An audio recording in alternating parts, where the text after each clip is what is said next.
All right, so good evening, everybody. This is our discussion for Book 2 of Paradise Lost. So we were able to get through Book 1 last week, keeping with our weekly cadence. Remember, these are supposed to be more discussion-oriented, so whatever I record and post in the video prior to this discussion is supposed to serve as your lecture content, essentially, for the week. That's more informational, trying to give background, context, talk about big ideas, that stuff. And this class is more about talking about questions and discussion points and really whatever we want. It's pretty fluid, right? So we don't even have to stick to my plans if something comes up. So do not worry about that if there are random questions or things pertaining to Paradise Lost, of course, but just keep that in mind. So I just kind of like to start off class with just asking if anybody has any initial observations or anything they wanted to discuss, and I'm going to flip my camera off real quick because my cat's messing with the door, but go ahead. I'm listening. The majority of my observations were in the second half, and so I figured I'd keep them to myself as we work through the first half, because I know last week we kind of worked backwards, forwards. But yeah, that is totally fine. And for my brain, that helps a little bit. I really had to start firing from the hip a lot last week when Andrew came out with the big whammies about, the character of Satan. So, yeah, but if you have comments on that, you can choose to share a little bit now or wait till we get there. That's really up to you. We'll probably cover it either way.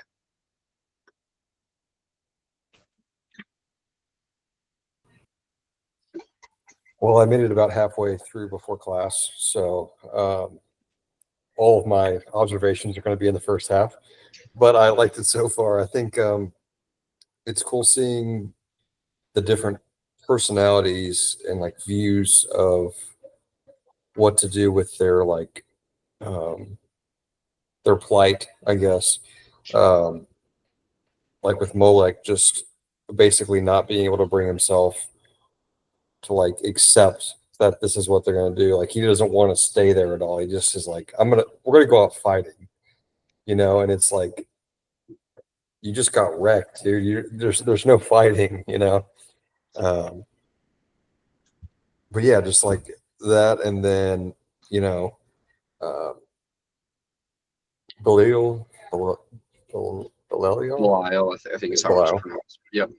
Yeah, just basically reminded me almost of Saruman in Lord of the Rings, where he can basically speak the way that to persuade people to do what he's going to want. So he doesn't really he just wants the slothfulness. It's interesting. One thing I noticed with his speech, Belial's, is he says part of his argument it's really based on the hope that things will get better. But I think you guys talked about this maybe in the last meeting or in some of the videos. I kind of watched a bunch in one day, so I'm not sure exactly where I got this from, but just about hell is just a hopeless place. There's no hope. But then he says, besides what hope the never-ending flight of future days may bring, what chance, what change worth waiting, since our present lot appears for happy though but ill, for ill not worst. So he's who knows what the future will bring? We can hope for better things, but then, later on, you see, Milton even uses the words, that this is a false, presumptuous hope when the demons all disband after Satan leaves. I just think that's interesting because I underlined everywhere I saw the word hope. And a lot of times the demons or Satan were using that word. And I saw it especially in Belial's speech where he's really basing it on the hope that things will get in some way better if we just let things be. But really realizing that is a false and presumptuous hope. There is no hope in hell. So yeah. You're exactly right there. And there's a lot of anti type of kind of imagery and descriptions here. So you think through the the patristic church and the medieval and early even Reformation church, this was retained in a lot of ways. But and you really have to see this on random people's signs today that have no idea the history behind it. But the theological virtues are faith, hope, and love, right? So it's hope being one of those, and they actually have no justification for hope, and even the question there would be, and like you can answer this right now if you have thoughts, or we can leave it for later. But does somebody like Belial actually, deep down inside, does he actually believe there is a hope that God will relent? Like, does he just not understand divine love and divine justice properly because he's a fallen angel?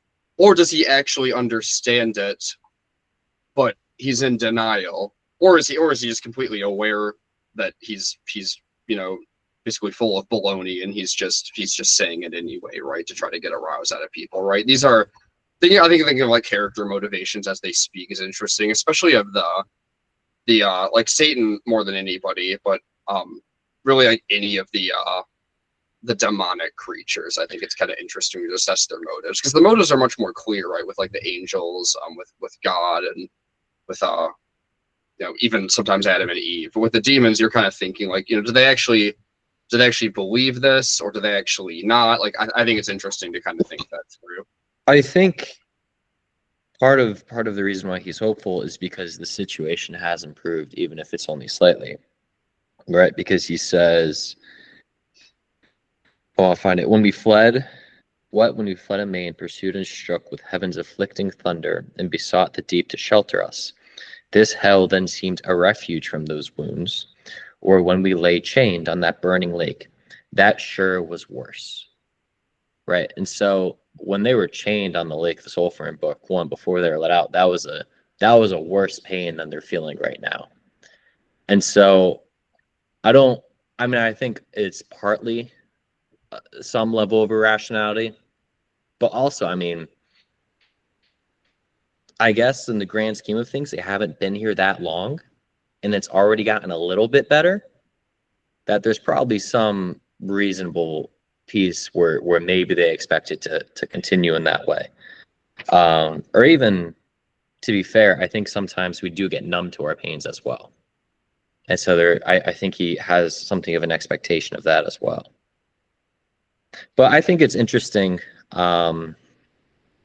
because it's a real contrast from, who is it, Moloch? Because Moloch is like, oh, I'm so miserable, I just want to attack God because then he'll just annihilate us completely. That's basically his rationale. He's like, yeah, we won't win, but we will incur more of his wrath. There is no worse form of existence. And so we're going to be annihilated. Whereas Belial is just like, why would you want to be annihilated? Why would you want to lose your intellectual existence? Like, surely this is better than nothing. So it's interesting seeing the way they contrast, but also kind of like Hannah was saying, and that there's no real hope, because then you skip into later, and I don't know if you got this far, Chase, but after Satan leaves, it talks about how they're constantly going back and forth to the river Lethe so that they can just drink and forget their sorrows momentarily. And that's just their constant journey over and over again. Go back to the river Lethe so they can drink and forget their sorrows and drink and forget their sorrows. And that's their damnation, is constantly getting caught in those extremes. So it's interesting because clearly it doesn't work.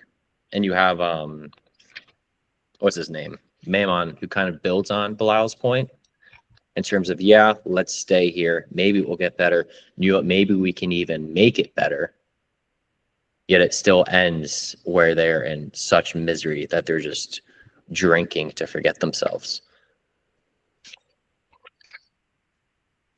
Yeah, absolutely. And like I said, like even like comparing like Moloch and Belial, like those, differences in perceptions, right? It's like deep down inside, like what do they actually believe, right? Because they're saying they believe different things, and in a sense, like what is that? Where is that coming from? Or is it just like do they both actually have this sense of despair deep down inside, but they're just projecting that and maybe articulating that in ways I did deal with it. It's hard to say, but interesting. And I did think Beelzebub, when Beelzebub spoke, it was interesting because Belial is like, look, maybe it'll get better with time. Who knows? Let's wait it out. And maybe there's some rationality in that. Probably not. But And then Mammon is like, look, let's make a kingdom here. Whereas Beelzebub is like, you think you can make a kingdom here? You don't think God's sovereignty is going to stretch here into hell as well? Because Mammon is talking like, how sad of an existence would that be, singing these warbled hymns to God? Whereas then Beelzebub is like, yeah, and know not that the king of heaven hath doomed to this place our dungeon, not our self-retreat beyond his potent arm, to live exempt from heaven's high jurisdiction. I'm going to skip a few lines. Of his kingdom lose no part by our revolt, but over hell extend his empire, and with iron scepter rule as here, as with golden scepter those in heaven. And so Beelzebub's kind of just like, look, like, if we stay here, no matter what, we're going to live under heaven's jurisdiction. There's no escape. And so that's when they look at whatever the next option is. So I don't know. It's interesting. It's sort of like seeing the progress of their rationality, because it starts out as just like, let's just go for annihilationism. Maybe that'll work out. Whereas Belial's like, nope, annihilationism won't work out. Let's just wait it. Let's wait it out. Maybe it'll get better. Mammon goes, hey, let's make it better. Let's make our kingdom here. Whereas then Beelzebub kind of is the one who is the most rational and says, like, this is still God's kingdom here, and we're still under his jurisdiction. So I think it was interesting seeing that. Yeah, no, really great observations. And I think you're like, what you might be getting at here is that, like, just speaking of a theme of like what you were saying, does there not appear to be, you know, different levels of understanding of God and just the rational order of the cosmos and the afterlife, heaven and hell, like itself, amongst not just like angels, but amongst the demons as well, right? Like, in that, yeah, well, I think that would make sense, right? Because you've got like the whole celestial. I don't know if you guys are like familiar with Dionysius or like Saint Gregory the Great, or like some of like the early medieval theologians that really kind of like canonized a lot of these thoughts in a way. But you have like, you know, the seraphim and the cherubim are at the top, the thrones, the dominions, the virtues, the powers, then the principalities, the archangels, and the angels. That's like from top to bottom. There's like the 9 classes, and based on where different demons would have fallen in that hierarchy before they fell from heaven, that would certainly make sense for them to have different, you know, levels of rational celestial understanding of such things, right? Like that's kind of the way that I see it. Whereas like, yes, like of course, like Satan and Beelzebub would be like above even those 3 speakers in this setting, right? Like I think that makes a lot of sense. I think you see it because Moloch is essentially introduced as a musclehead, right? He's just this fierce guy, all the fiercer for having fallen, and he just wants to fight. Belial is this rhetorician, essentially, just this guy that's able to put out slimy words. I don't know if Mammon honestly fits in that sort of ladder super great, but at least after Mammon, you then have Beelzebub, who's second only to Satan. So you do see something of a climbing of status, at least, and you see the rationality climb with that. Yeah, no, absolutely. There's definitely something to that. All right, so from there we can kind of just move through the like the major parts of book 2. So as is starting off, you know, we have a brief description there, but then right to it, like Satan kind of makes like his, you know, his opening statement, if you may, right? Like he's opening the council up, and I mean, what is he getting at there, right? Like, what is Satan saying, and what's his goal in all of this? And I guess even like, because I like to talk about character motivations a lot, you can answer this now or keep it in the back of your mind the whole time, but does Satan really care what any of these demons actually have to say, or is he really just going to do what he wants at the end of it, or like kind of connive his way to casting himself as the hero, as he basically does at the end anyway, right? Like, what's the point? Like, why have them have this debate? Like, why even do that, right? Like, why does it matter? Well, Yeah, I think looking at the opening speech, it just kind of stands out to me because he's claiming his argument is, you know, we're going to be unified because no one's going to to have precedence over anyone else. You know, there's this whole thing of God is a tyrant. And, you know, in like the next page, they talk about like the prison of his tyranny who reigns. It's like the terms they keep referring to God in that way. And he's like, oh yeah, for none sure will claim in hell precedence. But then what does he immediately do like a little bit later in the book? It like literally the book says, Satan, whom now transcendent glory raised above his fellows with monarchical pride, conscience of highest worth. So we see, and then there's always terms of referring to him as like the chief. He has like imperial sovereignty and power. So we see he's establishing himself over everyone. But then his argument here is, well, you know, we're going to throw off the order that heaven has in the hierarchy. And yet even just in like the structure of the council, we see there's a hierarchy already being established that Satan's establishing with himself as the head of it. So I just think that's really interesting. Because he says in this opening speech, he seems to say, oh, we're all equals. No one's going to take precedence. But then we see later on, he's pretty clearly taking the lead, which makes me think he definitely is manipulating and wanting to seize power. I think he's saying these things, but I think he all along wants absolute worship. Yeah, I think you're right. I know Lewis touches on the hierarchy thing where it basically says that Satan tries to throw it away, like you're saying, but he can't avoid it. It's gonna be there. I think later in lines 353 through 383, it says, thus Beelzebub pleaded his devilish counsel, first devised by Satan and in part proposed. For whence but from the author of all ill could spring so deep a malice to confound the race of mankind in one root? So, I mean, it's almost like he's doing it to like make himself, like trying to make himself look better by saying like, oh, we're going to throw that out and we can just, I'll listen to all of you. You know, I'm like this kind of benevolent leader. But meanwhile, he's like the ultimate micromanager, making sure that he's getting what he wants.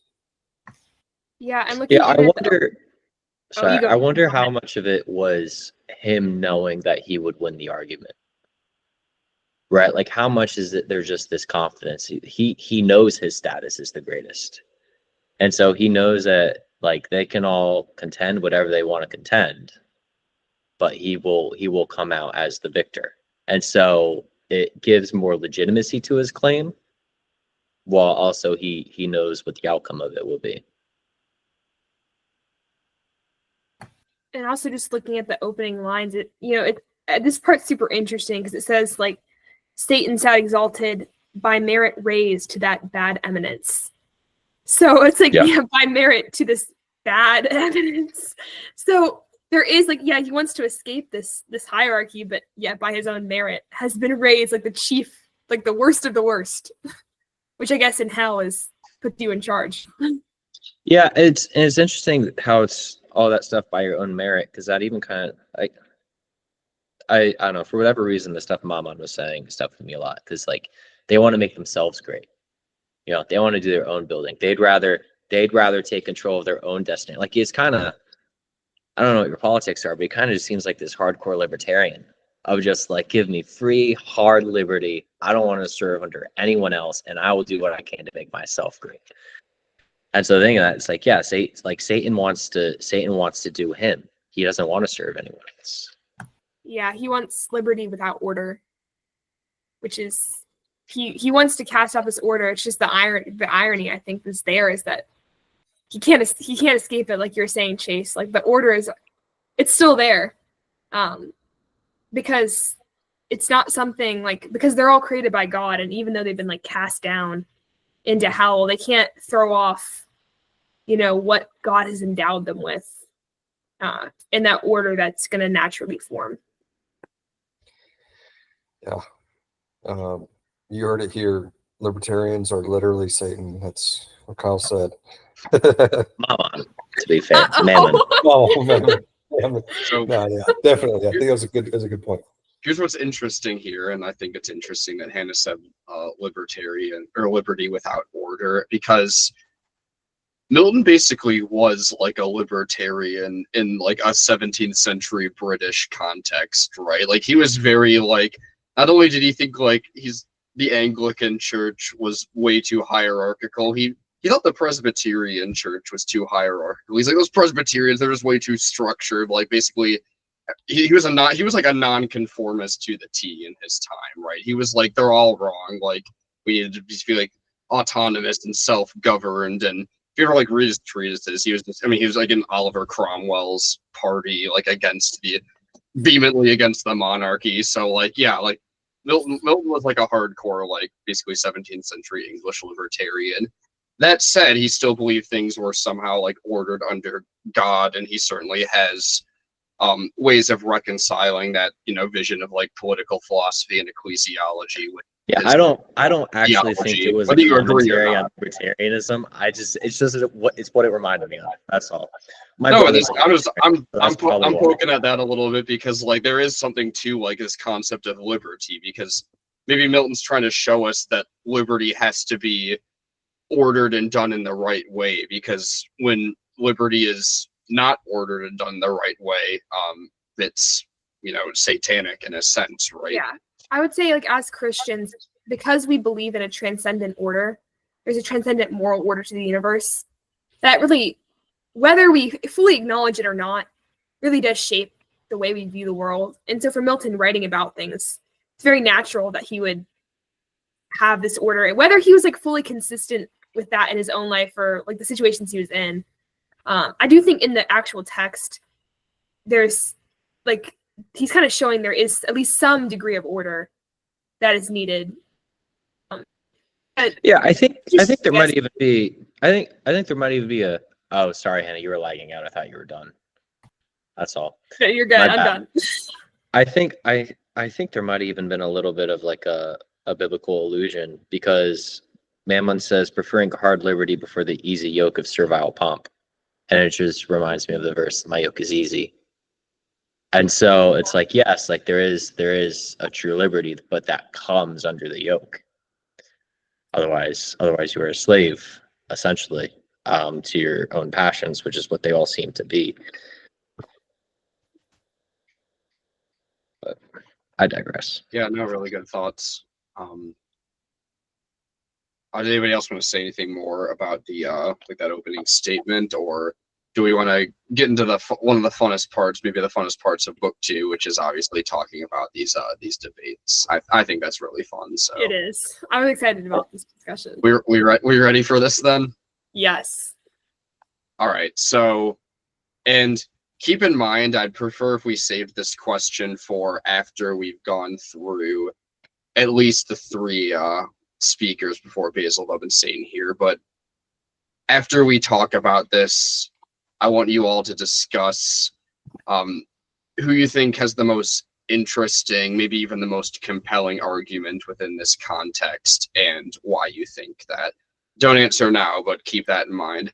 Also, just a very quick suggestion for chat. If you're like reading all the book and quoting it, if you wouldn't mind just like saying this is like in line number XX or starting at line XX, just so it's like a little easier to follow along, if that makes sense.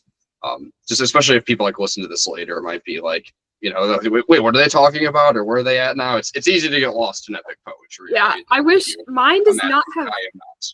Mine does not have page numbers for some horrible reason. So it's like this cool copy I found at a thrift store, but I think that is a problem. So maybe I should go through and like at least label every 50 or something with my copy, so I can in the future at least be closer. Okay, that totally makes sense.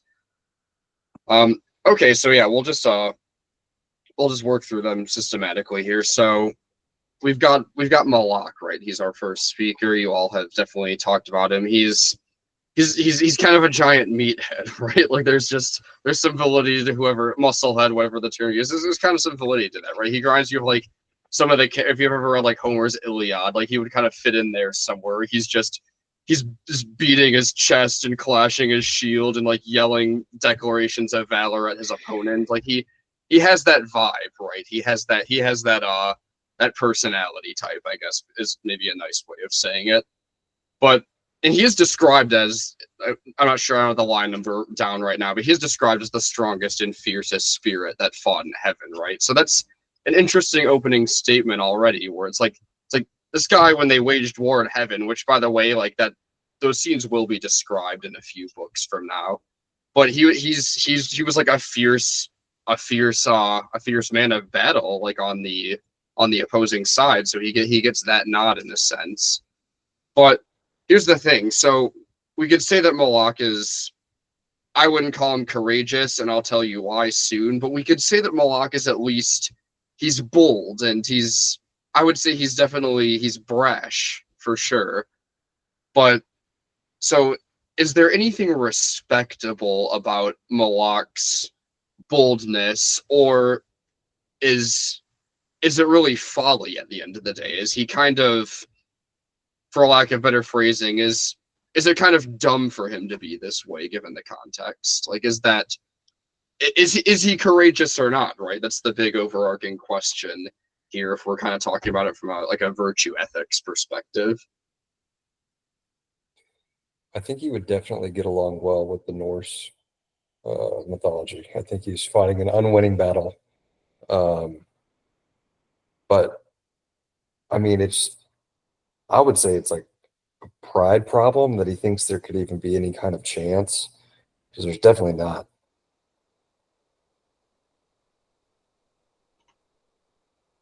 Yeah, definitely. Any other thoughts on that? No, I don't. I'd say I don't really see anything admirable. I feel like I'm not supposed to, honestly. Yeah. I mean, it's kind of like he's honest. So he says, which do hideth and rage will either quite consume us and reduce to nothing this essential. Happier far than miserable to have eternal being, or for substance the divine cannot cease to be, or at worst on this side nothing, and yada yada yada. He wants to be annihilated. And it's just, I don't know. It's like, that's not courageous, you know.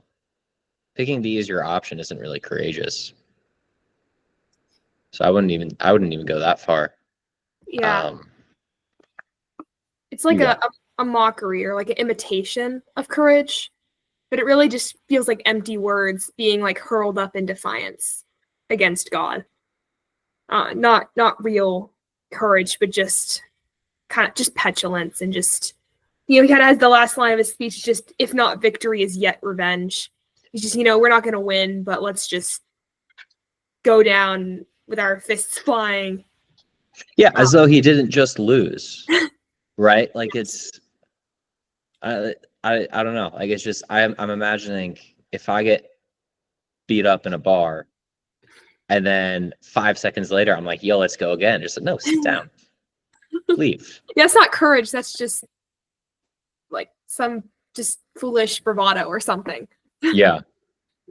It's interesting to think of like how he's described earlier on, with like how he's worshipped, in terms of like sacrificing infants to him, which kind of goes along with like, that's like the most weak and defenseless like human form. So he's used to just like consuming the easiest prey, let's say, and that's, so something like this, it's like you're saying, it's just like, it's, he's used to being strong. It's not.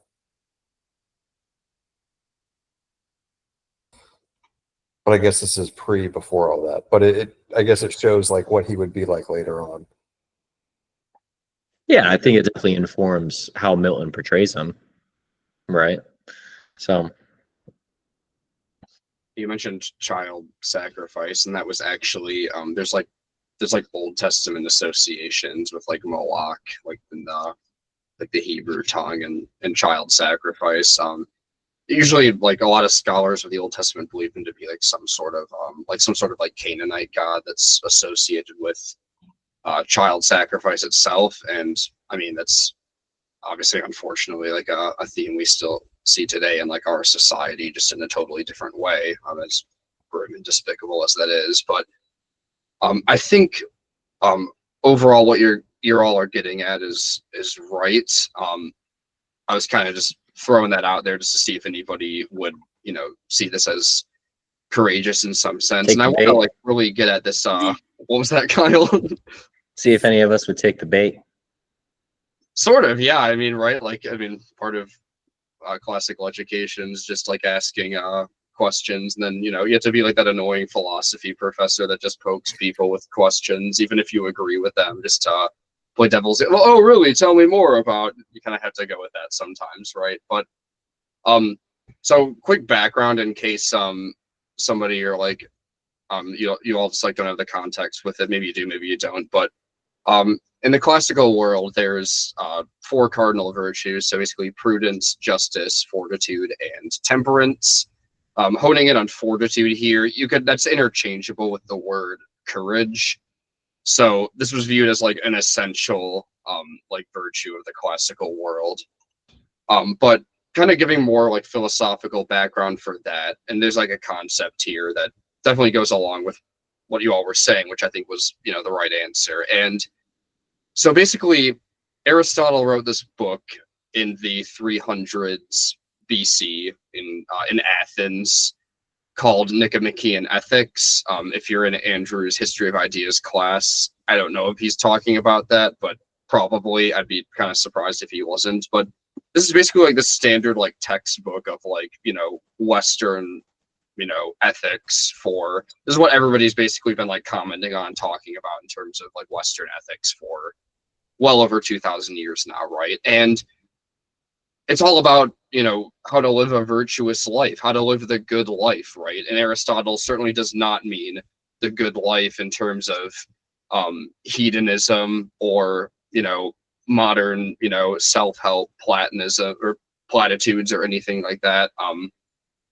But really he's really kind of dissecting what it means to live a virtuous life, right? And he's talking about different virtues. But there's this concept in Aristotle and Nicomachean Ethics often referred to as like the Aristotelian mean.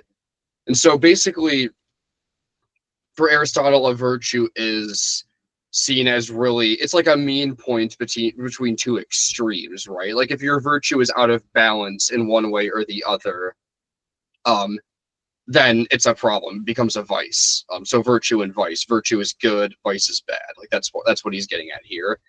And typically every virtue has a vice of excess and a vice of deficiency. So excess would be Moloch is, fortitude or courage in excess here, right? Like he's so bold that he's an idiot basically for it, to like just be very blunt with you. Like it's not cool, it's not heroic that he's bold in this situation. It's foolish. He is a fool, right? Like he is not exercising wisdom and prudence properly in accordance with the boldness that he has. The opposite of that, the deficiency of fortitude or courage, would obviously be cowardice, right? So if somebody, say like a situation where I don't know, like it's like a really common one, maybe you'd see like a lot of public school settings, where maybe like somebody's being bullied and the right thing to do is to stand up for them, and like you're afraid of like the bully or something, and you don't. And that could obviously be a nuanced situation, but the point would be you have an opportunity where you need to be brave. You need to go confront this person that's wronged you. You can come up with any example for that. And the right thing to do is be courageous in a situation where it's good to be bold and actually do the right thing, even though it's scary. Whereas the excess of that is to be out of balance and to, again, you're being bold when you should actually be, more restrained and more reluctant. So that's really basically what like I think Moloch represents here. He's excess fortitude, right? It's so he's got so much boldness in such the wrong context that he's no longer virtuous, but he's vicious, right? He's filled with vice.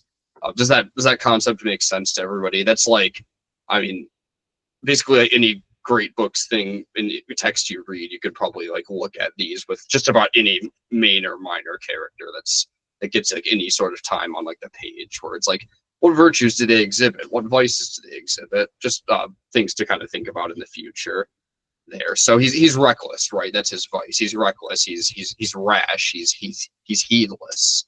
Maybe those are the we could use. It's kind of interesting. So I I just finished listening to like an audio course. So you know how you recommended that book, Planet Narnia? Yes. So I listened to an audio course, which I'm guessing is essentially the content from that book converted to it. It's called Cosmology and Christology, and it's talking about how you have the heavens, you can be born under different stars, and the difference between like medieval Christian cosmology versus the astrology is whether something's fatalist or whether something's just influential.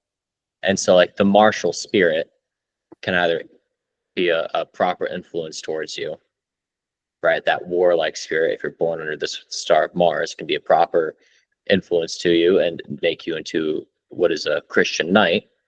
Or it can go in either of those two directions. You can become a tyrant, or you can just become a total coward. Either way would be the improper response to the martial spirit, and there's a correctly ordered Christian proper response to it. So yeah, I think it's exactly the same thing. The reason why I say that being just because obviously me thinking about it in terms of cosmology, the heavens, these are spirits that have fallen from heaven. And so I wonder if there's a link there in that regard. And maybe not, but it's just a thought.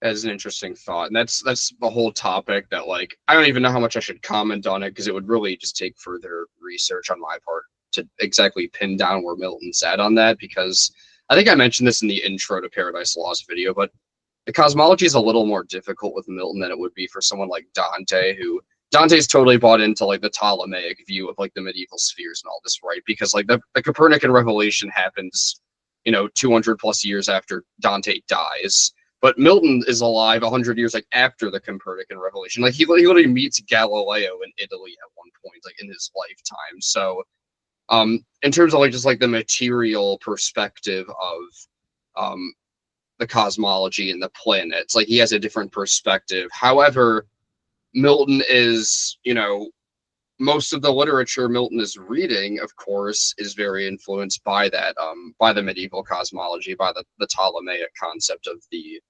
cosmos. So as far as I can tell, he's probably got some bizarre, hard to identify mixture going on there, but I have not probed into that enough to know for sure how much he's influenced by each. But keeping that in mind, where it's possible that there's always influence of like the medieval spheres in his writing, as that was, early Renaissance and medieval, that was all over the place. But Milton's more late Renaissance, so he's actually got a lot more to deal with there. There's like a lot of conflicting claims going on in his time. That's for sure. Anything else on Malak?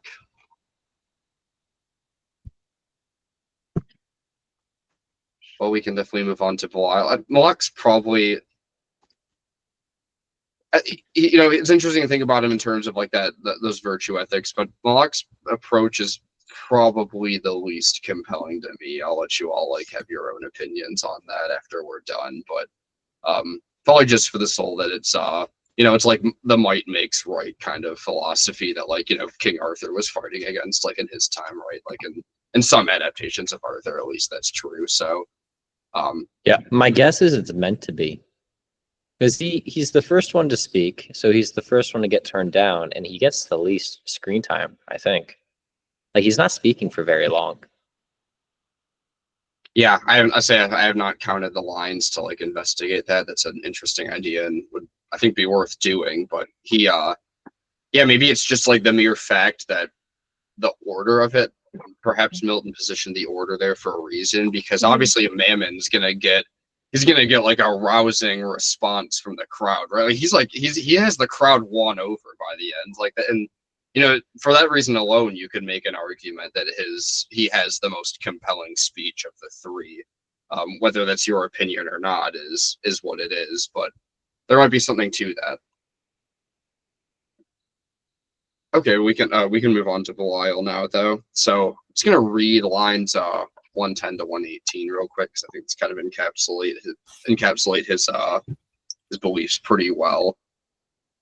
But a fair person lost not heaven.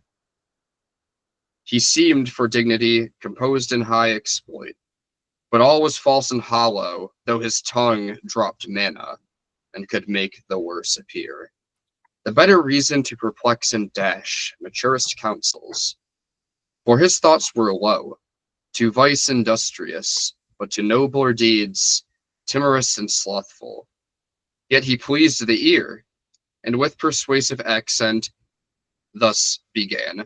So that's his description, right? Like these are like his opening lines to introduce us to Belial. So is everyone familiar with the ancient Greece ancient Greek concept of sophistry by chance? Kyle, Vaguely, Jane, in have you a heard? humanities class from 6 years ago. So Sure. So, and this is again, if Andrew was here, he'd probably have a lot more interesting examples to say than me because I'm not a philosopher, but I am a fan of Plato, so I'll run with what I have here. But basically, and like I say Plato here because in some of his dialogues, like Gorgias probably being the most obvious one, like he's interacting with this group of people called the sophists a lot, right? And basically, sophistry can, I think it really essentially boils down to people who really, first of all, they're teachers, but they're teachers who get paid but don't really provide actual quality truth. This is like, if you know anything about the character Socrates in Plato's dialogues, he's always just poking his opponents with the most annoying but profound philosophical questions possible, and most of them end up just getting frustrated and like leaving because they're so mad at the fact that they eventually just can't answer his questions anymore.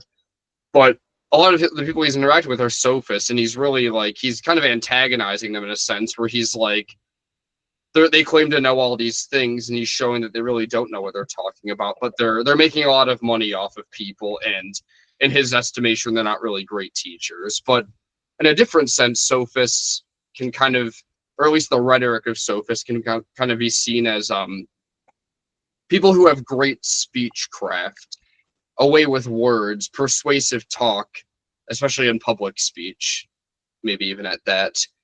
But either they don't really actually say anything, or they're really good at deceiving the masses in a sense.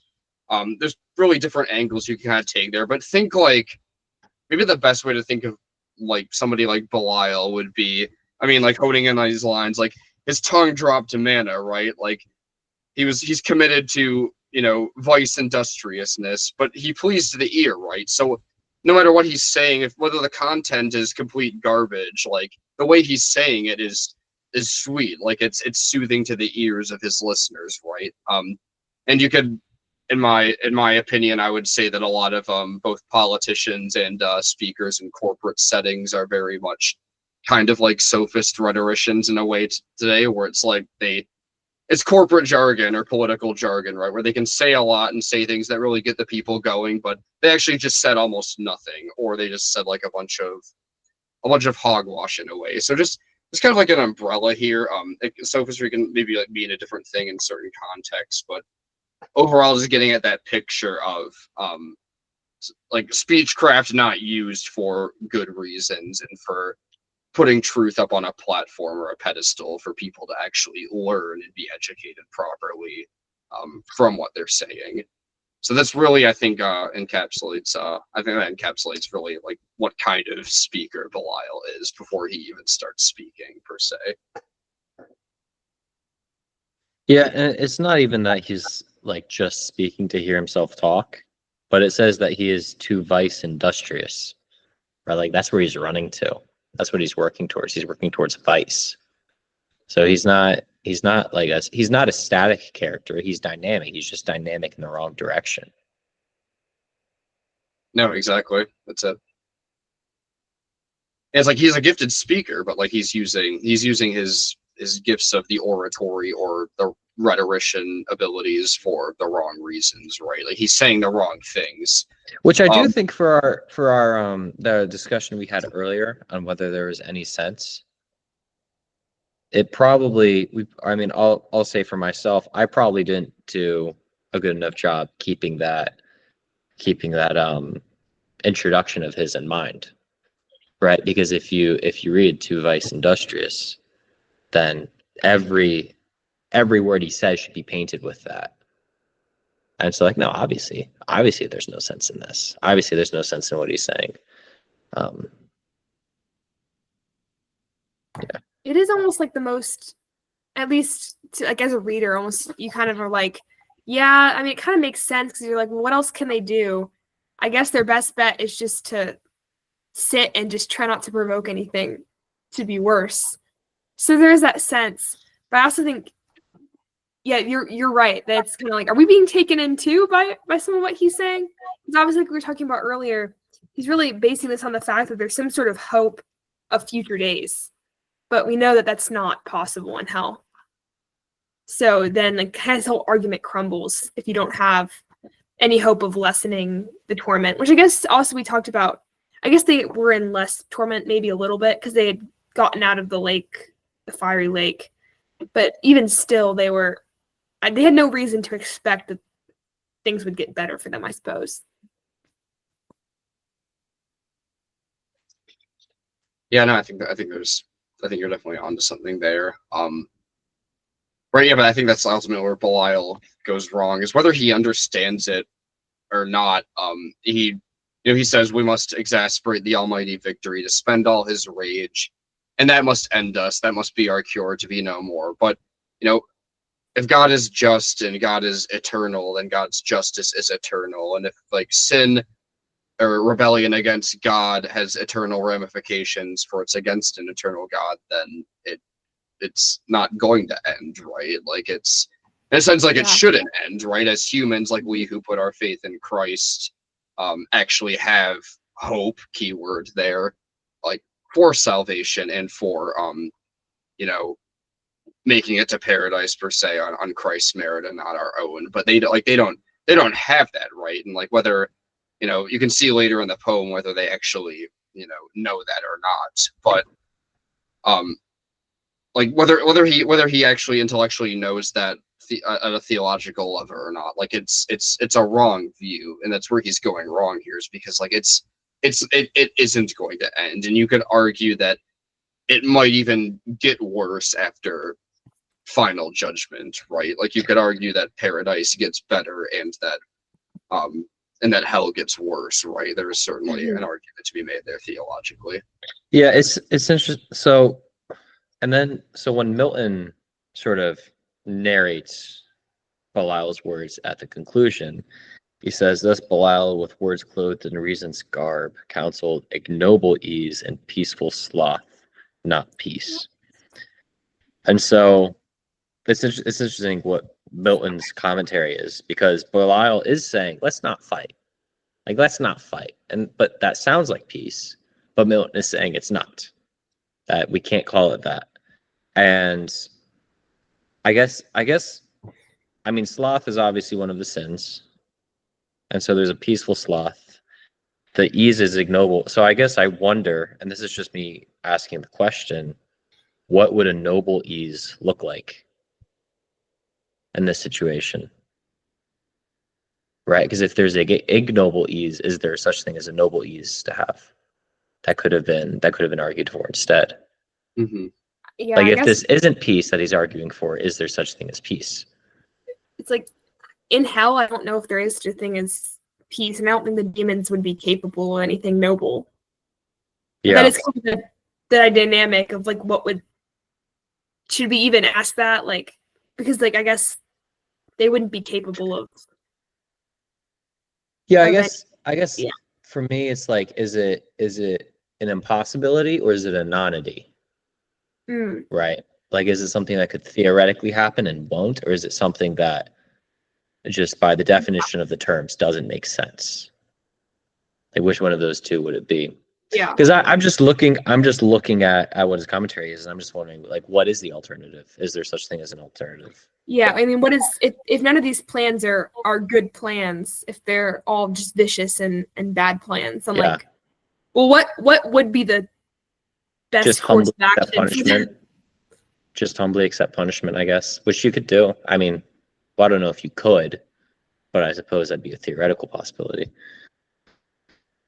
Yeah, and those are valid questions, right? Because there's again, it's kind of like this paradox in the sense where, like, you're in hell for rebellion, but like, can you somehow freely choose to not be in rebellion anymore? But like, you're also if you're a demon, like there's not any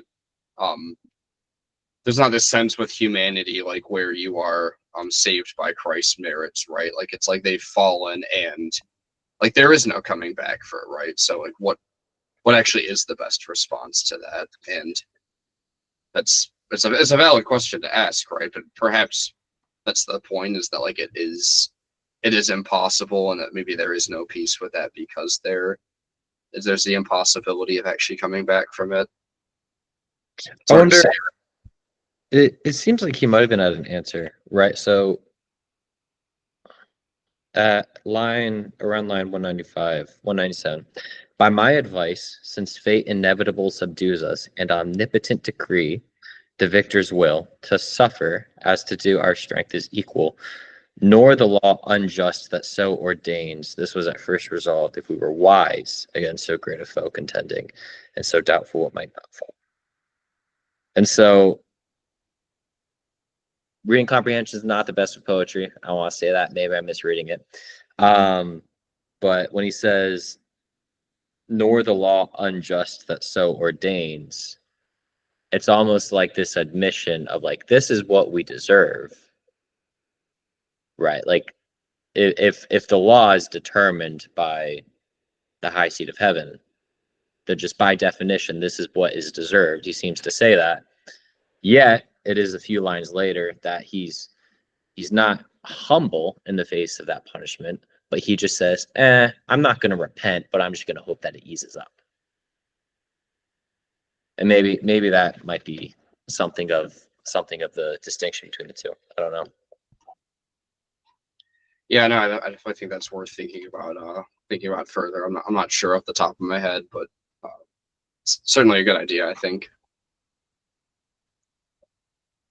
All right, we're ready to talk about Mammon. I'm sorry, I keep looking at the clock, and I'm always like, a little sad how fast these things move, and I'm like, geez, like, are we even gonna get to Satan at the gates of hell and all this? But which I want to. So, I guess we could kind of just probably, rather than me reading and saying too much, we kind of know what. We all kind of know what Mammon's point is here, right? Like he's saying, he's kind of really embodying what Satan said in book 2, right? Where it's like, hey, let's make a heaven of hell and a hell of heaven, right? Like he's at least that first part he's latching onto, right? Where it's like we can just make a heaven of hell, right? Like he even makes comments about, which this is I think as a Christian, it's just kind of shaking my head to read that in a sense, but. Just this idea of he's kind of viewing eternally worshiping God in heaven is just a miserable existence anyway. And I've interacted certainly plenty of times with people in the atheistic or agnostic camp who have made comments about such things, and I don't think that's an unpopular criticism of Christianity at times for the outside, but obviously there's a lot he fails to understand there, but. Mammon, that's his whole, he's maybe the closest to Satan in that way, right? Where he is that making a heaven of hell, and that it is better to reign in hell than to serve in heaven, in a sense. I'd rather be here, and we can just build our kingdom here, and it'll be awesome, right? That's a very very concise, I guess, in a sense, simple way of putting it, but that's his view, right? That's what he's getting at. Yeah, I thought it was really interesting because he's looking for himself to be esteemed, and then so he says, our greatness will appear then most conspicuous when great things of small, useful of hurtful, prosperous of adverse, we can create, and what place soe'er thrive under evil and work ease out of pain through labor and endurance. So essentially turn the good things to bad, right? Make something good out of them. And I thought it was funny, and I don't know if this was intentional, but that's exactly what God does with their rebellion. So it's you have Mammon here in hell looking to do all of these things, which he fails at utterly. And he's looking at God, who he hates, right? He's saying, it'd be a miserable to spend eternity worshiping this who we hate. And then all of the goals that he outlines for himself is are goals which are eventually accomplished by God throughout the history of redemption.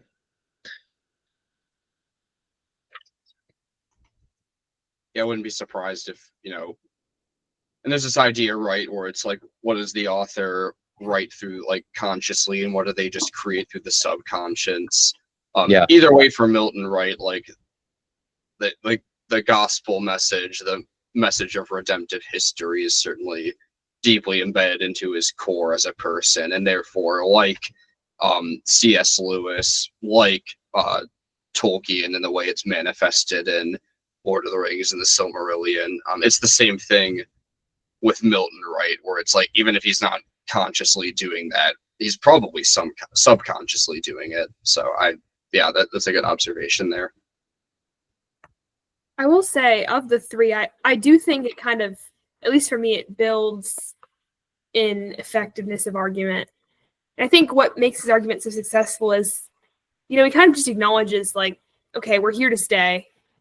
And this is, the punishment's not going to get better. Like, there isn't hope. But he kind of like appeals to like their rebellion. And it's just like, okay, this is what we have. Like, let's turn this into, let's make a hell of heaven and a heaven of hell. Like, he's almost kind of appealing to the sense of like hell being locked from the inside. Like, we wanted to be here. Like, we wanted separation from God. But we have that now. Let's use that. Like, better the hard liberty before the easy yoke of servile pomp. So he's kind of just reminding them of why they rebelled. And I think it's very effective because it really appeals to that. It's kind of appeals to the foundational reasons of, they rebelled against God because they wanted separation and like from him. They wanted like this hard liberty. And he's like, well, we have that now. Like, let's, live to ourselves is essentially his point. And I think that's very effective. I think he's the one who gets the big cheer, right? Yeah. Yeah. Okay. Actually, Yeah, I think that's probably why. Yeah, exactly. And I mean, here's just not to like hurry this along like too much, because I mean, we could, talk about just this infernal council meeting for the entire hour and a half easily. But if you're okay with me shifting questions real quick, and obviously it could be argued that this couldn't have happened in a sense, but so like Beelzebub is going to interject here like afterwards, but since Mammon's getting this massive response from the crowd, like what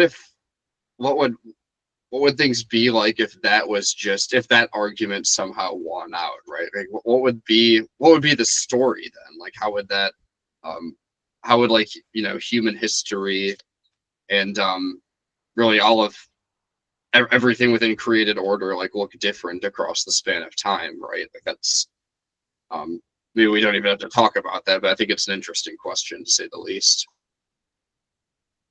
Yeah, I mean, I think eventually, like Beelzebub says, God's jurisdiction will stretch to heaven or to hell as well. Right? So there's no kingdom in hell that's apart from God, even if they did one. Like they try and build it. And then not only that, but they attempt to do so, right? Everyone is given orders, lessen your misery in whatever ways you can. And it ends in nothing. It ends in absolute despair shortly after Satan leaves. So I don't think it would have succeeded. Their desire to make something of hell. I mean, who knows what it will look like in Eden, but I mean, if God can separate the people and destroy the Tower of Babel for getting too big and too like full of themselves, then how much so somewhere in hell where they're trying, like they've already rebelled. I mean, the most of all, and then try to build something with it. yeah, I think Milton kind of does a nice job because it's like they're trying to rationalize their state. They're kind of in denial over what their present reality is.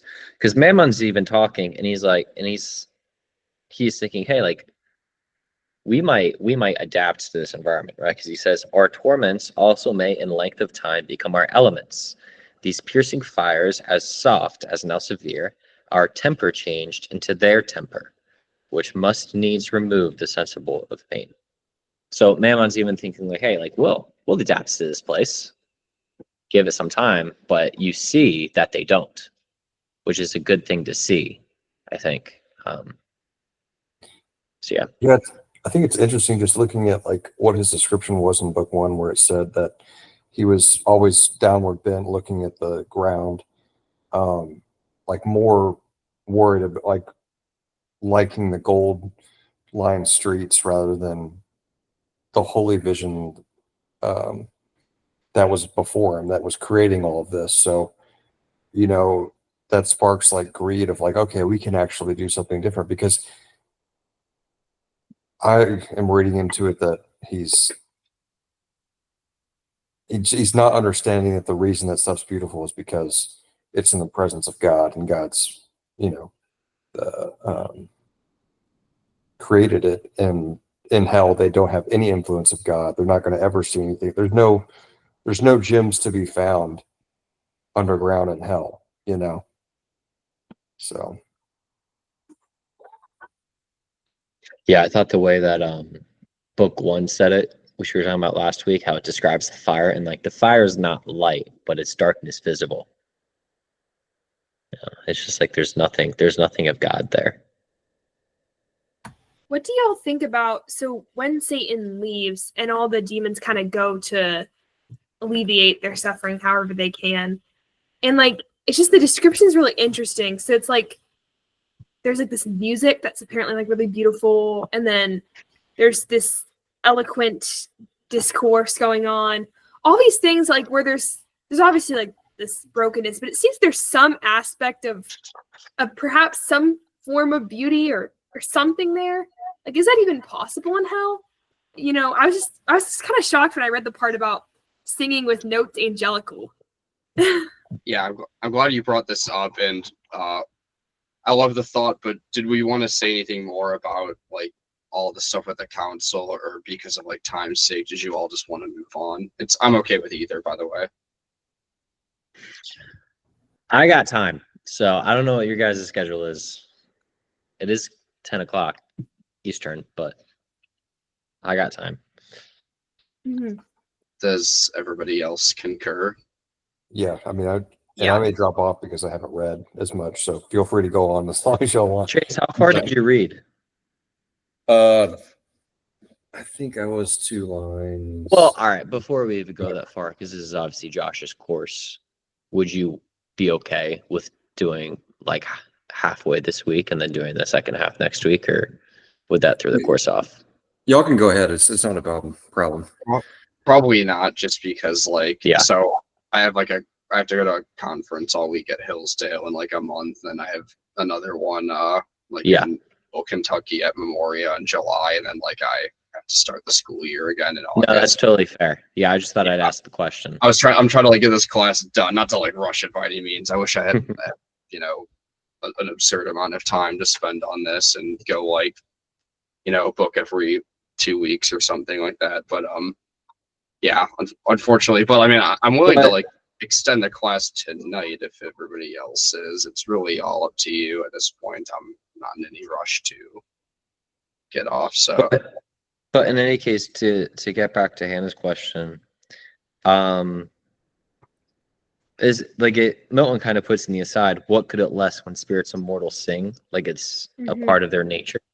But it doesn't seem like it lasts, because I keep going back to it. But it says, at certain revolutions, all the damned are brought and feel by turns the bitter charge of fierce extremes by change more fierce from beds of raging fire to starve in ice, their soft ethereal warmth, and there to pine, immovable and fixed and frozen around. And it had like Dante's Inferno vibes, how hell's frozen over. Yeah. But so it says how all of the damned are brought, both to and fro, their sorrow to augment and wish to struggle as they pass to reach the tempting stream, with the one small drop to lose in sweet forgetfulness, all pain and woe. So to me, it just seems like it was all temporary. Like they were able to sort of struggle along for a bit. And in the philosophy section too, it says, yet with a pleasing sorcery could charm pain for a while or anguish and excite fallacious hope. So they seem to be able to excite this like very temporary sort of vaporous emotions that can maybe ease the pain for just a second, but eventually like it all fades away to the point that they're crawling to the river Lead for forgetfulness.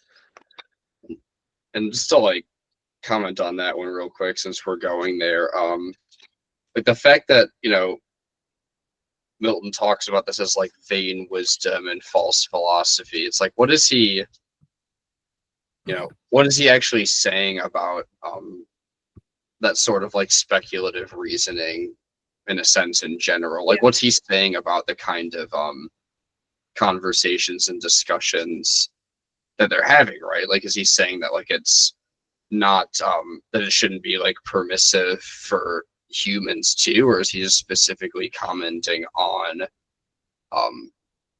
like what they're doing in this context in the poem, right? Like, is there something bigger than that going on that he's trying to draw us into, is I think worth thinking about.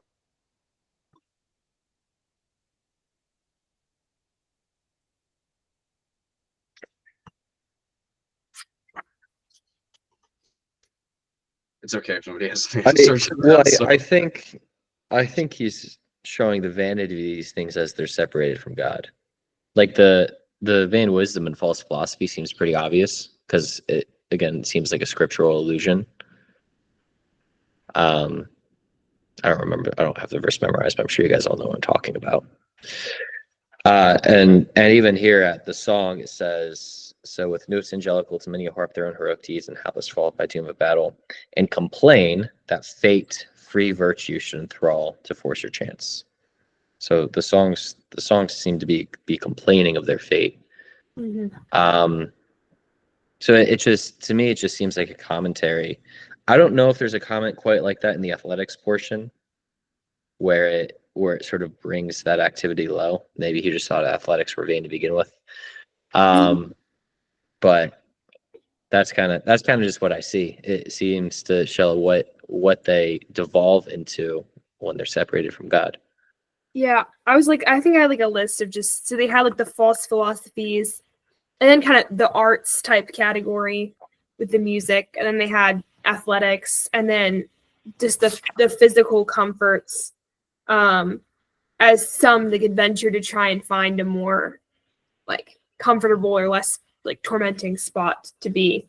So it's just interesting as well. Like I was also kind of looking for, I think maybe there's something going on there that I haven't seen in the specific activities he chooses to give them, like that Milton chooses for them to be doing. I'm not sure fully what, but it is interesting. Yeah, and I think it's so eventually, because you have the sort of adventuring bands that are exploring hell and mapping it out, and the description that gives of hell at the end of that section before we jump back to Satan says, a universe of death which God by created evil, for evil only good, where all life dies, death lives, in nature breeds perverse, all monstrous, all prodigious things, abominable, unutterable, and worse than fables, yet have feigned or fear conceived, gorgons and hydras and chimeras dire. And that's the end of the section, right? So that sort of seems to be like the telos of whatever their pursuits in hell are. This is where they are. There's nothing other than that.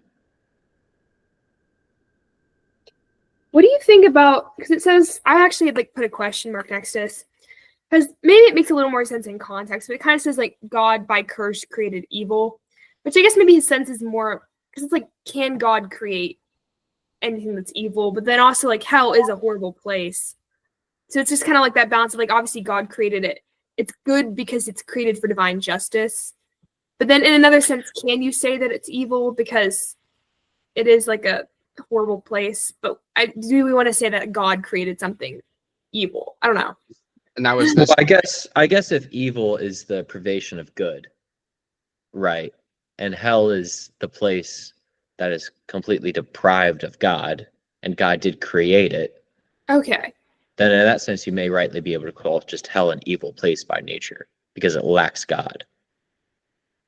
Mhm. Yeah, and remind me, is that a description or is it one of the speakers saying that It's a line? description of hell. Yeah. Okay, And then I would. it also clarifies the purpose of this evil is good, good being the justice that is inflicted. Yes, because he says for evil only good, which I was kind of Mhm. trying to figure out what exactly that meant, but I think along the lines of like God being good and evil just being a perversion of Not even good. perversion, but the absence, The absence, yeah. right? So if God is absent in a particular way, it may be a proper term. Yeah, I'd say it's I a description. That's more like it. Because I was gonna say if it's a speaker saying that, like it could, you could probably easily see that that could be perhaps just like their perception of what God's doing. But yeah, I think that would be the best way to. You're saying we can't trust Beelzebub's perception?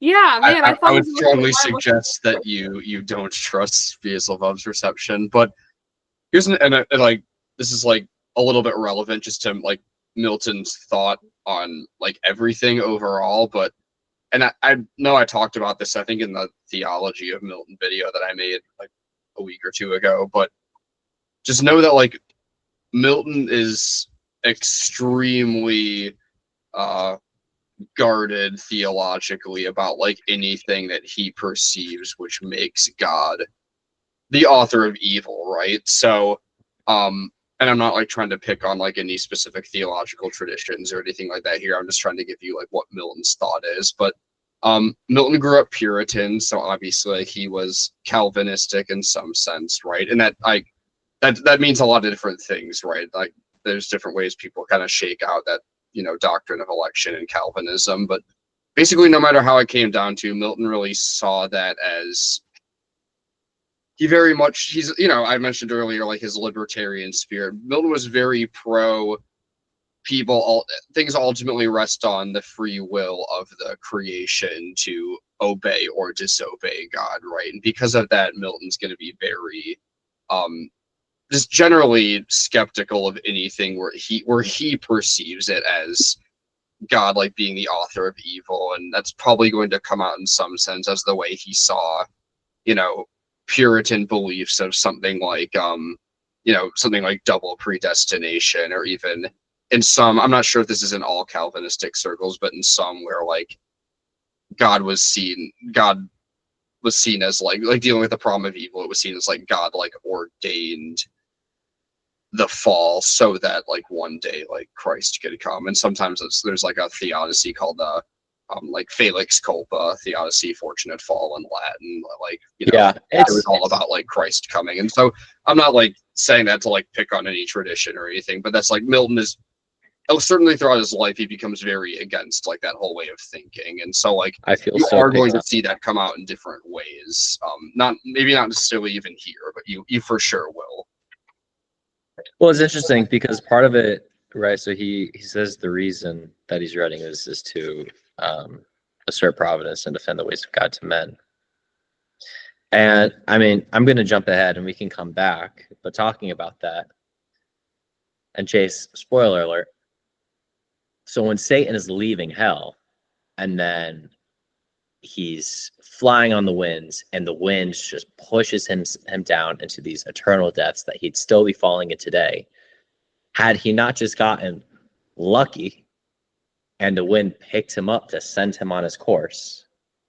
That seems very, very providential, even like as though there's this purposeful will that's sending him to Eden. Yes, and this is definitely like one of the questions I was gonna ask. So I'm like, it's okay that you brought it up now, but I would presume, I don't know for certain, but I would presume that Milton is not, he's not showing that like God is actively, willfully ordaining everything. I actually think the rest of the poem is going to deal more with God's permissive will per se, where God allows things to happen, but he doesn't completely control the faculties of the will of like other beings to make like where he doesn't somehow like ordain that like in a deterministic sense where like Eve is just going to disobey, like she's going to eat the fruit. Like he fully believes she has pretty much like libertarian free will to do so or to not do so in a sense. But there's a sense where he still believes, as he should, that like God still does things in a maybe mysterious way that we don't always recognize, but providentially works throughout the redemptive historical narrative of creation. And in this sense, I think Milton sees it as God's ultimate purpose because it's not just that he allows him to like survive that, right? Like he allows him to get to the gates of hell. You'll see in later books that like you get God's perspective on Satan actually. And it's almost just kind of like, oh hey, look, there's that pesky Satan just flying around over there. Like he's almost like a joke to like God, right? He's just like this wimpy little fallen angel flying about. He's like, oh look, there's a pesky Satan. Like let's go see what he's about to do in a sense, because perhaps Milton is pro God's foreknowledge, so he's not saying God doesn't know what Satan's going to do. He does, but perhaps it's all about really, he mentions the word disobedience in the first line of the entire poem. So obedience is really a motif here for Milton, and free will to be obedient is a motif. So I think God's purpose of allowing Satan to do all of this is like he's really giving Adam and Eve the ultimate test to, fall into the cunning rhetoric and deceit of the greatest challenge they could perhaps possibly face in Eden. Will they choose to listen to him, or will they stick to their guns and be obedient to the very thing that God told them not to do? Right. I think that's in my estimation, that's the purpose of like why he's making sure Satan gets to Eden, right? Like he's providentially guiding Satan to Eden in some way, right? Like whether he's actively or permissively willing at different times can be debated or looked at differently. Hope that makes sense. Okay, so did we want to? We got some later stuff there. I don't know if we wanted to like mention like anything else. Like well, I was gonna jump back because there's some very obvious symbolism that I don't know what it's referencing. So I was gonna ask. You have the gates, and it says, and thrice threefold the gates, three folds were brass, three iron, three of adamantine rock, impenetrable and pale with circling fire, yet unconsumed. So obviously threes make me think Trinity, but I'm wondering what else is going on here. Like what if each of these things that the gates are made of represent something? I don't know. It just stuck out to me because he definitely put a lot of or some thought at least into making these threes of threes. Sure, no, those are valid questions. I'm not sure what the exact like symbolism of like the adamantine and specific descriptions. I'd have to like honestly go like get some line numbers and like look up some different footnotes and think about that more. But I think like the image, there's like an imagery of like the gates of hell in general, and this could be part of like the term thrice there as you used it, but you definitely see like this like I mentioned like that like this anti-imagery earlier, and you kind of see the character, not to open up like a can of worms with like sin and death right now, but like the character Sin has the gates or the keys to the gates of hell, right? So it's like there's a sense where perhaps like the gates of hell are like an anti of like the gates of antithetical to like the gates of heaven in some way, and sin is almost like some sort of like anti-Peter type of figure, just because like where we see in I believe it's like Matthew 18 where it's like Peter gets to the keys to the kingdom, and obviously you could take that and run with it and like make like an argument all the way to like the papacy with that. But even if you're not a papist, like you could still like exists, and like you still have to deal with that somehow in theology, and Protestants do still acknowledge that in a lot of ways. Don't we have a Southern Baptist student in here? What's that? Don't we have a Southern Baptist student in here? Oh, do we? I mean, I'm sure that's well, yeah. I mean, she goes to voice, but I don't know what. You could go to. I am at the College of the Southern Baptist Theological Seminary. That's very cool. It's And okay. That's- that's I it. won't report you to Dr. Mueller. me. Well, I am not in the SPC, so he has there's nothing he can do about it. But no, anyway, I mean, like, but there is like an anti like Peter connotation there, I think. And by the way, like Milton's like, Milton's like super like congregationalist, right? So it's like Milton saying something about Peter and the keys to the kingdom too. And I mean, Milton like straight up like despised the papacy basically. So it's like he's doing something there, right? Like it's and maybe I'm even reading into that, but I think there's usually like a lot of like this anti-imagery and like epic poetry, and I think that's part of the just like the general hellacious imagery that he's working with there.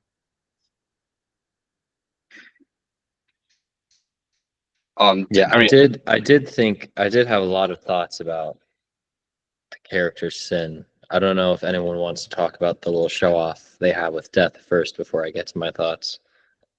But I mean, you can talk about them now if you want. The only thing I will say is, at some point, I do at least want to talk about Satan like actually like volunteering to go. So it just depends if you want to like go back to that. well, we can jump back to that. That's Sure. fine, if So that's what you want to do. yeah, I think this kind of I think really like in that part, like Satan kind of gets back. It kind of gets back to the whole point of and.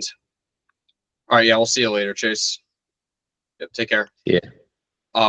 So, and this is like kind of a weird fact about me, but I think I find like a weird fascination with like learning about like cults and like cult leaders for some reason, even like just like tyrants too, like dictators, stuff like that. I don't know what that says about me, but I think a lot of people can experience. it's interesting, right? But maybe there's this a is connection there fascinating.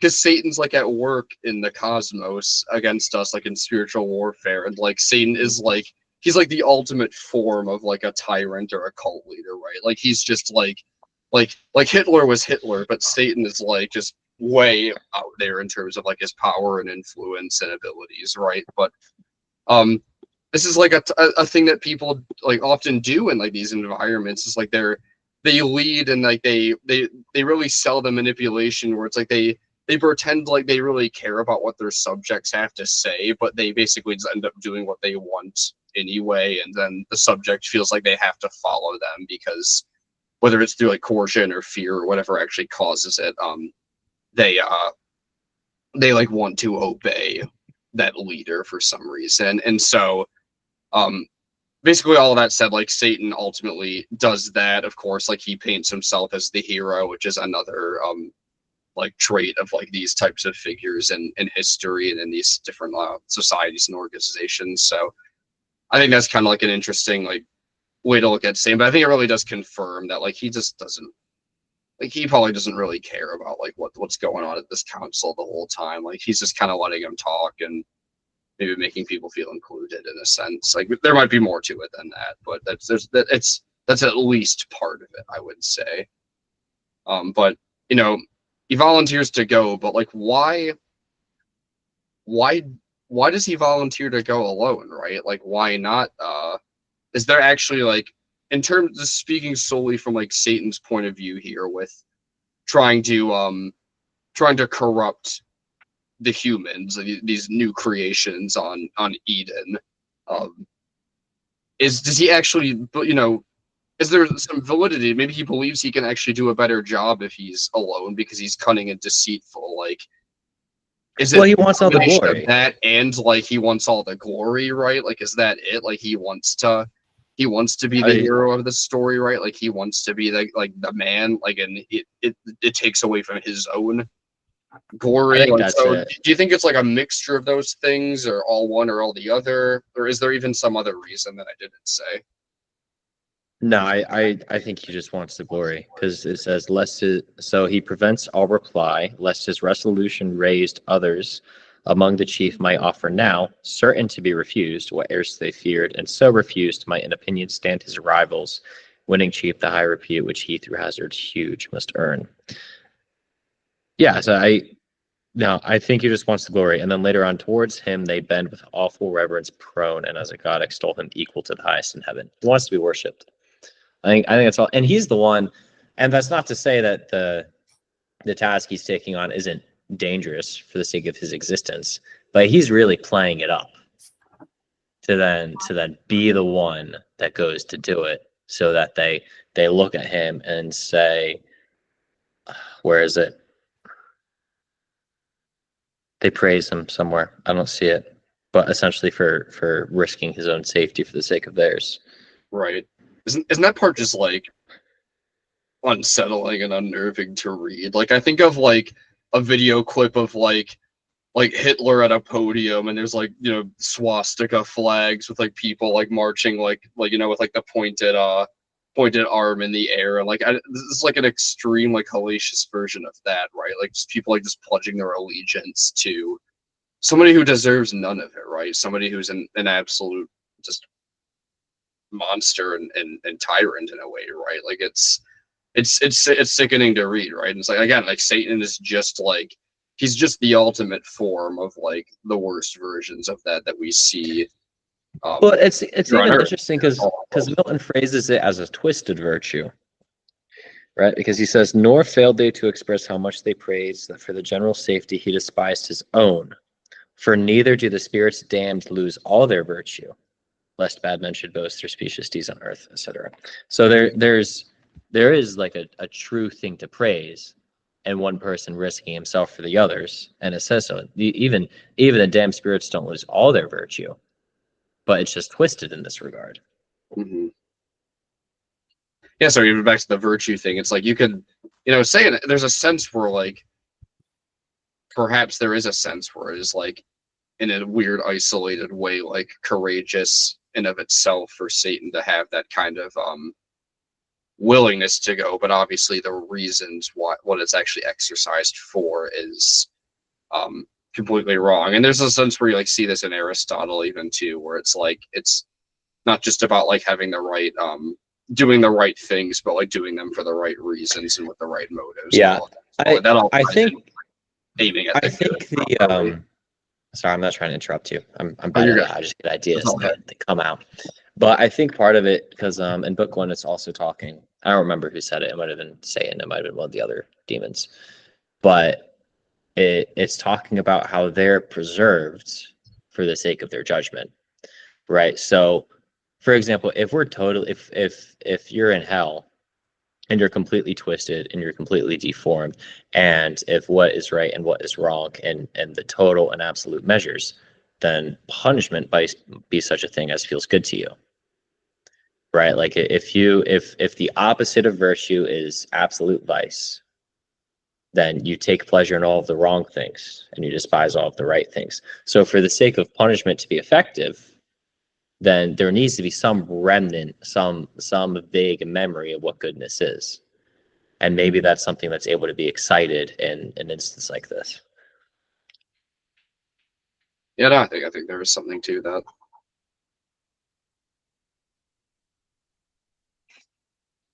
Yeah, and just like obviously you see this at the end of this book too, but just like know that like Satan is like, this is like an epic really like an epic convention, right? Like an epic poem convention, right? Where like Satan is Satan's going on, he's the one going on the journey, right? Like Aeneas goes on a journey, right? Like Odysseus goes on a journey back to Ithaca, right? Like there's Satan's he's going out on a journey in a sense, but there's a lot of like just kind of like, I think there's a lot of influences to like this like classical mythology in general here, where like Satan revolting against God, who he sees as a tyrant, who obviously not only we in this class, but Milton would believe the opposite is true.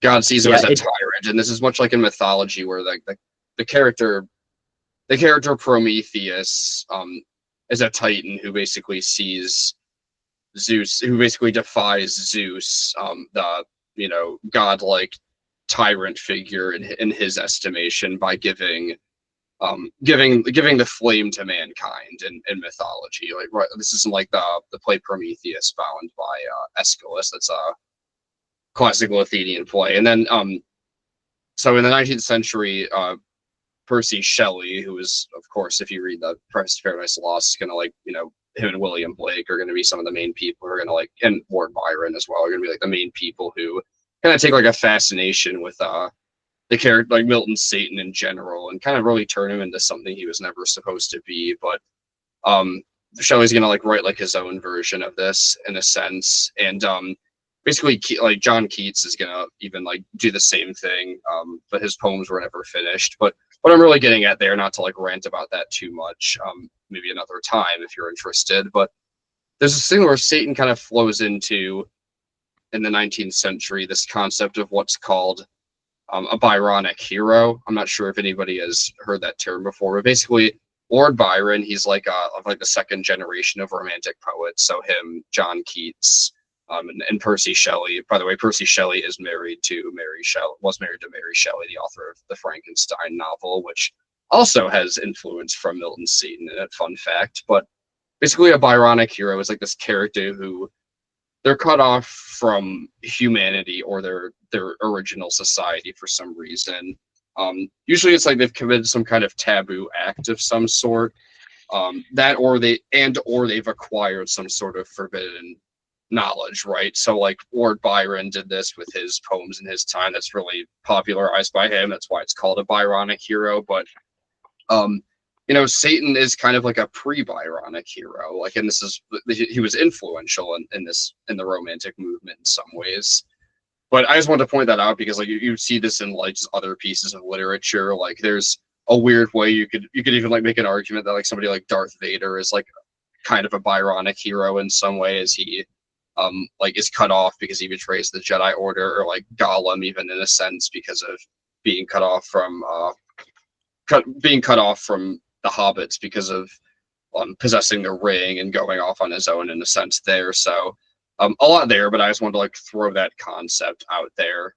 No, it does. Super influenced by Milton's Satan, even though that wasn't Milton's really intention. That was their commentary on it 200 years later. Well, it does seem like he's something of an anti-hero, right? That's it, especially right? Since we see Milton playing those anti-types. Because it's true, like there's something of a twisted courage there, right? That he's willing to brave chaos and brave the void, for the sake of whatever his goal is. So it does, you do kind of seem that, and it's something that's like, I mean, this is my first time reading the book. I imagine we'll see that more when we get to the battle, and that occurs in heaven.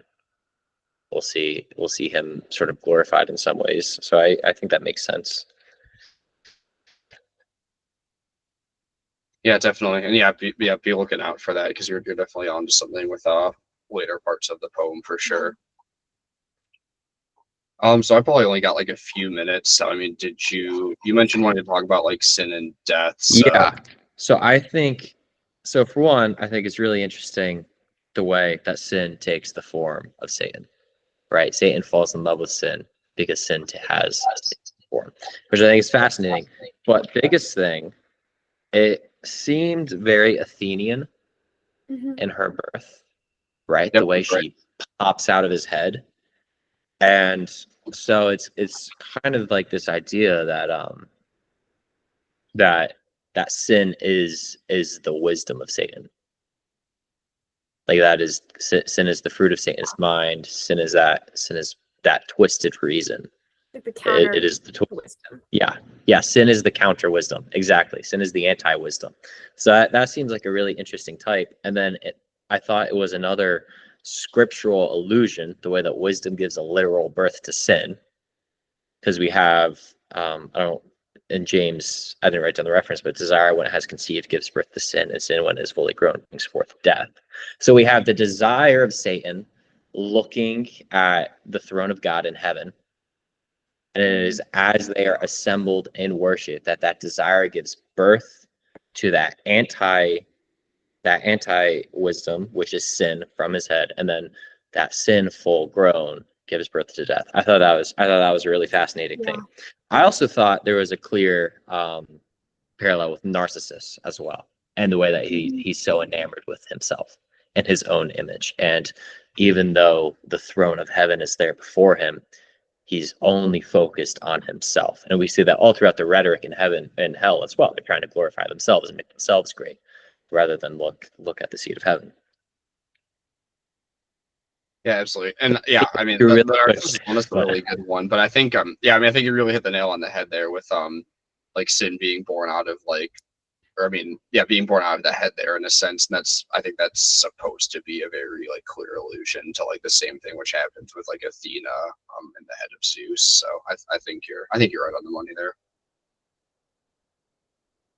Yeah, I also thought, like, why does sin have the keys to hell? Mhm. Right. Yeah, I think that's a why question we're probably supposed to ask, right? Why does, like, Satan's mistress, you know? And keep in mind, like, Satan doesn't really spend energy convincing her to unlock hell. But sin, just of her own agency, stops him from fighting death, talks them both down, and then essentially says, here, yeah, I'll unlock hell for you. The charge that was given to me by God. So, granted, so she of- doesn't look Yeah. fondly at God.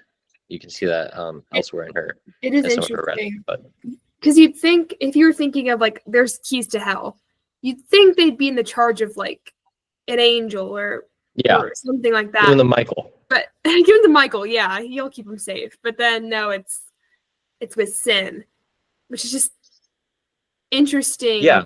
I don't know that it's like if I was like trying to write some poem about what Milton is writing, I don't think I would have come up with that. So I'm really interesting. It's interesting like why he chose to have sin be the keeper of the key to hell. Sort of going with like the hell being locked from the inside type idea.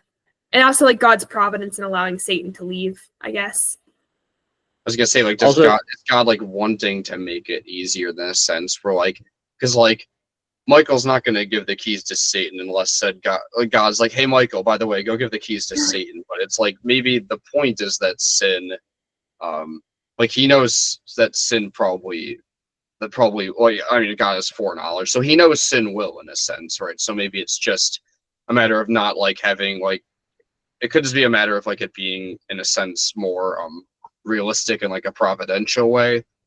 But I would assume, I mean, like, you know, very, you know, simple, like almost like Sunday school simple answer is probably like God's providence, maybe. How you want to work that out, that could be an interesting conversation like we're having, but I definitely think it's tied in with that, to say the least.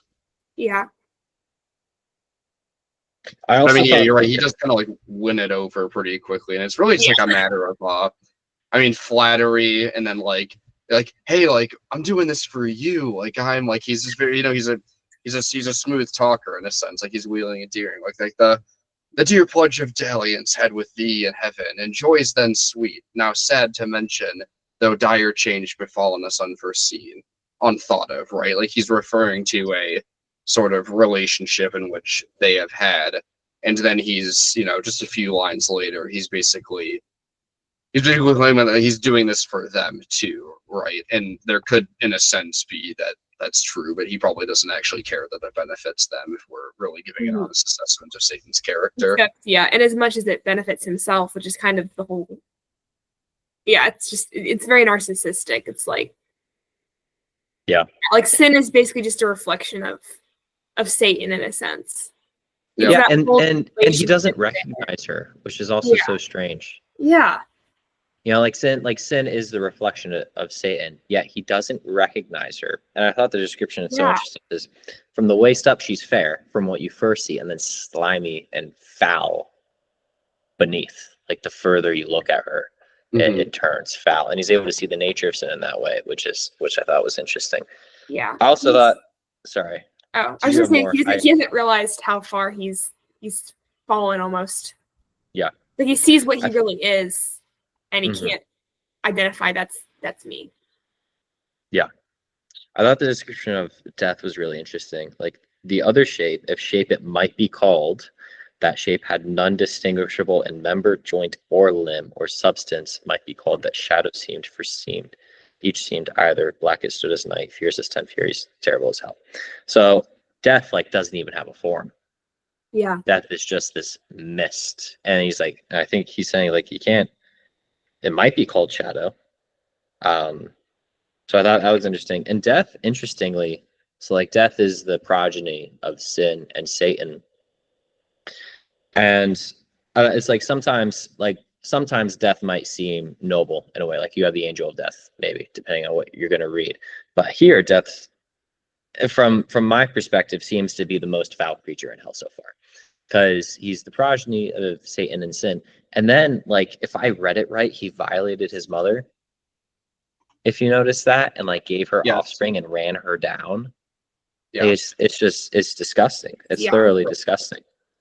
I think that's the point too. Like I think like Milton's really just not pulling any punches in his poetry with how Grotesque. it's awful, it's grotesque, right? And I think he's being really honest about the way he's like illustrating sin and death for the reader, right? Like I think there's actually, as gross as it is, like it's a respectable move on the part of the poet because he's being honest with us about that, right? And so I think that's why he's doing that personally. Mhm.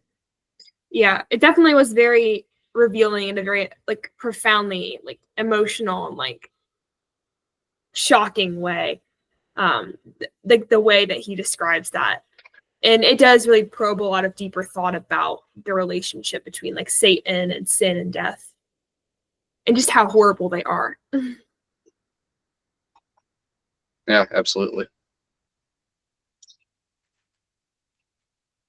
All right, well, I'm pretty good to wrap this up.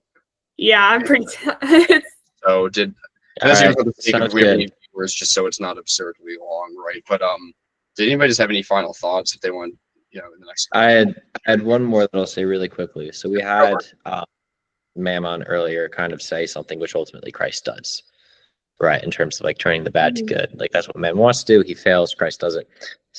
Sin says a similar thing because she's looking at Satan, which is also interesting because Satan's also her father and groom. But she says, "Thou art my father, thou my author, thou my being gavest me. Whom should I obey but thee whom follow?" And it's like that's exactly the attitude we're supposed to have, but she's directing it at the wrong person. Yes. And so it's the same thing. Like it's the right thing, but the wrong end, which seems to be a lot in this book. All right, that's it. I'm done. No, great observation. That's Great way to end. right. All right, I can stop the recording now then. All right.